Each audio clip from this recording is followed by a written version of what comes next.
of Information asserts that the Syrian citizens are capable of reconstruction after defeating the terrorist gangs.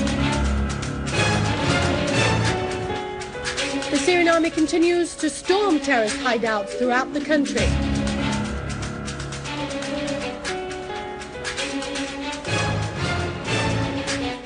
The state of chaos and insecurity continues in Libya due to the spread of armed militias and government inability.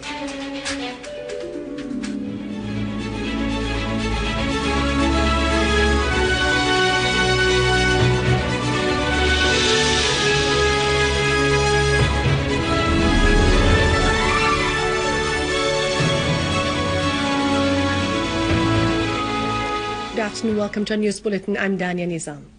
On the anniversary of the October War of Liberation and the Correctionist movement, the Minister of Information, al-Zoubi, inaugurated an exhibition of photographs entitled The Steadfastness and Dignity of Syria in Dama Rose Hotel in Damascus yesterday. During his tour, he asserted that the exhibition sheds light on Syria's economic and service activities in spite of terrorism and the sanctions imposed on the country. It also shed light on the victories of the heroes of the Syrian Army. The representatives of the institutions asserted that the difficulties facing them did not prevent them from continuing their efforts and exceptional measures to offer their services to all citizens. 2 citizens were killed and 4 others were wounded, including a teacher, when terrorists fired mortar shells on the school of Lubaba al-Hilaliya in al-Qassa, near al-Faruq school, and the garages in the area of al-Abbasiyin in Damascus. The Christians in Syria held joint prayers today in the Armenian church in Bab Sharqi area in Damascus for the peace of the souls of the children martyrs of al-Risala school that belong to the Armenian church. The children all who died due to the terrorist attack with mortar shells that fell over the school bus and the classes too. The prayers were attended by the Syrian Arab Republic Mufti Dr. Ahmed Badruddin Hassoun,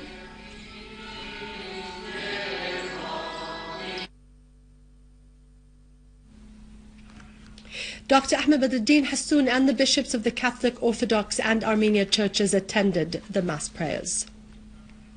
The Armenian Bishop National Bandian delivered a speech addressing the martyrs' families and all the Syrian people, expressing grief, sorrow over the death of the children, stressing that terrorism failed to gain the resilience of the Syrian people. It is indeed a criminal act. Everyone speaks about revolution, about struggling for freedom and democracy, but what that we did experience last week, it is just criminal, and armed people, they are targeting the future of Syria. We choose the way of serving Syria through our school to build our future and to give future or to new generation the principles of love, the principle of tolerance and understanding, and they are targeting this. But at least what they did nothing. They just gave us angels, and our power or our weapons are to struggle and to go on and to go further, to give these principles of love, to give our faith, to give our love and our understanding to new generation. And that is what made Syria. I was scared, but after this attack I am more stronger. I was scared because of my children in my school, but after this attack I am strong because I have these angels, and I am strong because and through this strength I'm going to carry to deal with this tragedy and to carry the sorrows of my people and my school.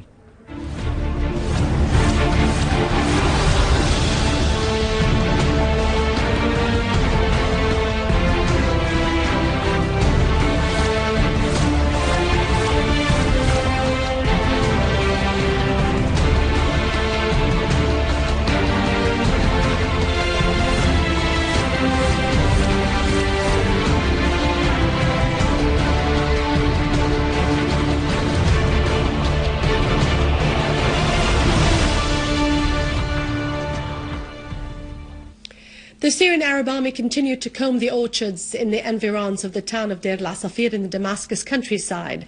The army discovered a tunnel used by the terrorist gangs.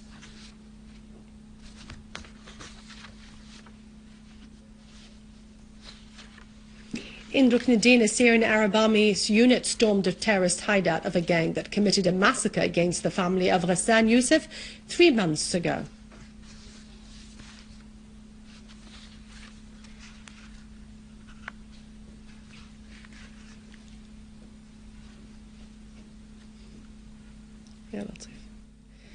In the Homs countryside, the Syrian Arab Army unit found a lorry in the area of Al-Hadath and Mahin carrying more than 100 explosive devices with a total weight of 5 tons. The terrorist gangs parked the vehicle on the highway between Al-Hadath and Mahin. The engineering experts defused the explosives.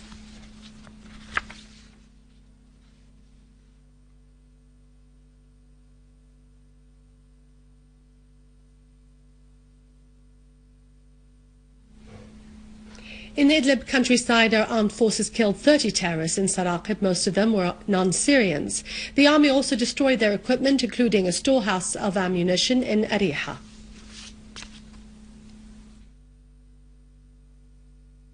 A Russian plane landed in Lattakia with 44 tons of various medical compounds, including 100 types of health materials necessary for first aid. The Russian President Vladimir Putin ordered the Russian Ministry of Health to send these materials in order to help the displaced families as a result of the crimes of armed terrorist gangs.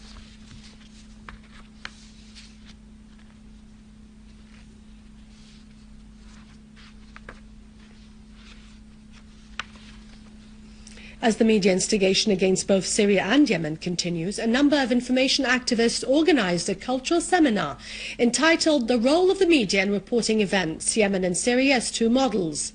A number of work papers were presented to expose the instigations against Syria and Yemen in order to ignite sectarian wars.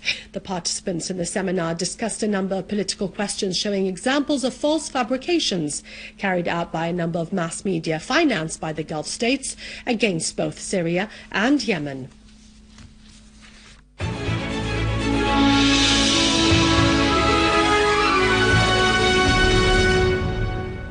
In Iraq, the armed forces repulsed terrorist attacks against military roadblocks in the governorates of Salah ad-Din and Baghdad. 25 terrorists were killed and one of their vehicles was destroyed.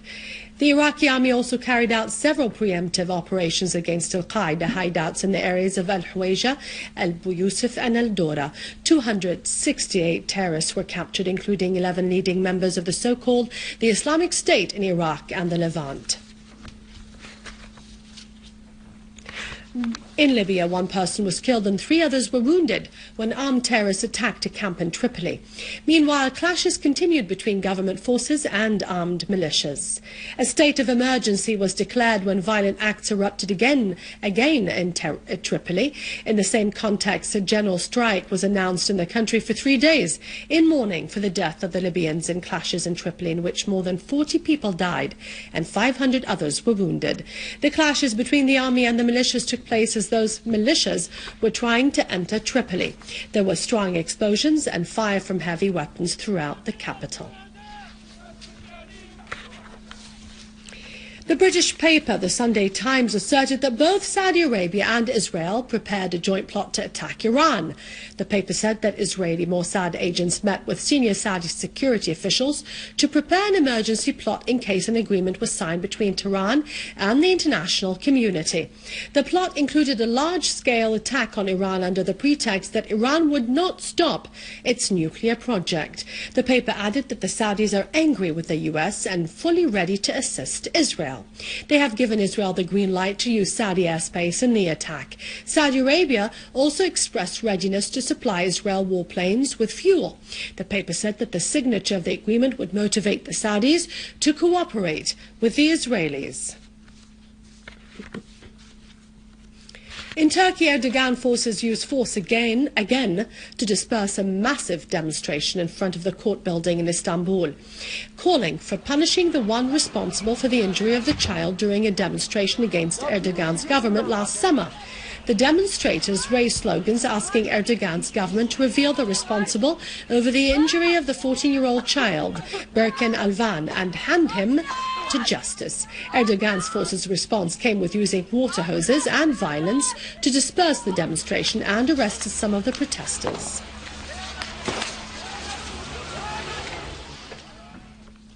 For more information, you can always visit our website on syriaonline.sy. After the break, it's over to Vanya with our economic and business news. As always, victory is imminent. God bless you all.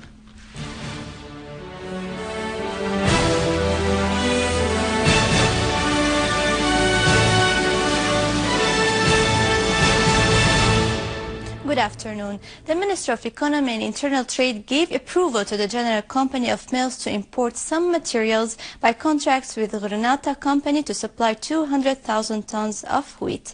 The company signed another contract with Tirnaqais to import 25,000 tons of wheat. This decision came after the European Union issued a decision to release the frozen funds to import food materials into Syria.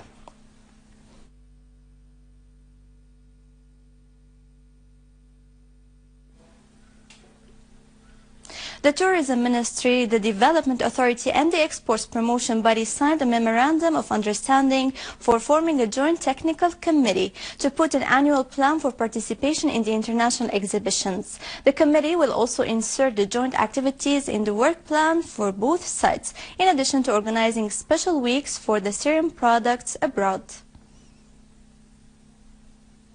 The project of developing forests in Hama's Agricultural Directorate fulfilled trimming and raising oak and pine trees over an area of 320 hectares in Misyaf in the framework of the annual plan to improve and develop the forest environment.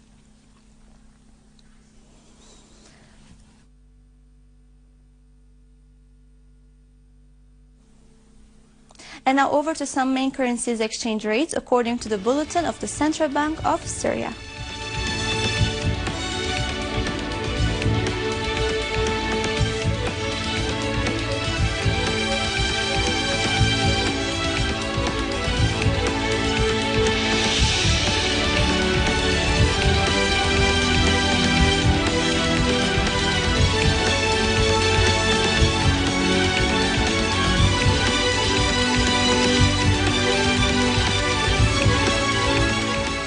With this, we conclude our news. Thank you for watching and goodbye.